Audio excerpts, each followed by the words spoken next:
Record বৃষ্টি ও পাহাড়ি ঢলের তোড়ে ফেনীর মুহুরী, ছোট ফেনী নদী, কহুয়া ও সিলোনিয়া নদীর পানি বৃদ্ধি পাওয়ায় বন্যা নিয়ন্ত্রণ বাঁধের ১৪টি স্থানে ভাঙন দেখা দিয়েছে। পানি উন্নয়ন বোর্ড জানিয়েছে, মুহুরী নদীর পানি বিপদসীমার ১.৩৭ মিটার উপর দিয়ে প্রবাহিত হচ্ছে। প্রবল স্রোতে দুর্বল বাঁধগুলোর একাধিক স্থানে ভেঙে পড়ে।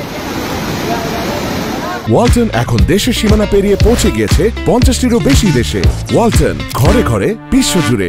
টানা বৃষ্টিতে ফেনী শহীদ কায়সার সড়ক, নাজির রোড, পাঠানবাড়ি রোড, পুরাতন police quarter, Mizan road, jail road সহ অনেক সড়কে হাঁটু থেকে কোমর সমান পানি জমে গেছে। আবহাওয়া অধিদপ্তরের তথ্যানুযায়ী সোমবার রাত ১২টা থেকে মঙ্গলবার রাত ১২টা পর্যন্ত ২৪ ঘণ্টায় ফেনীতে ৪৪১ মিলিমিটার বৃষ্টিপাত রেকর্ড হয়েছে, যা চলতি বর্ষা মৌসুমের সর্বোচ্চ। বৃষ্টির পানিতে বাসাবাড়ি, দোকানপাট, রাস্তাঘাট সবখানেই জলাবদ্ধতা সৃষ্টি হওয়ায় জনজীবনে চরম দুর্ভোগ সৃষ্টি হয়েছে। ফেনী সেন্ট্রাল হাইস্কুল সহ বিভিন্ন শিক্ষা প্রতিষ্ঠানগুলোতে নির্ধারিত অর্ধবার্ষিক পরীক্ষা স্থগিত করা হয়েছে।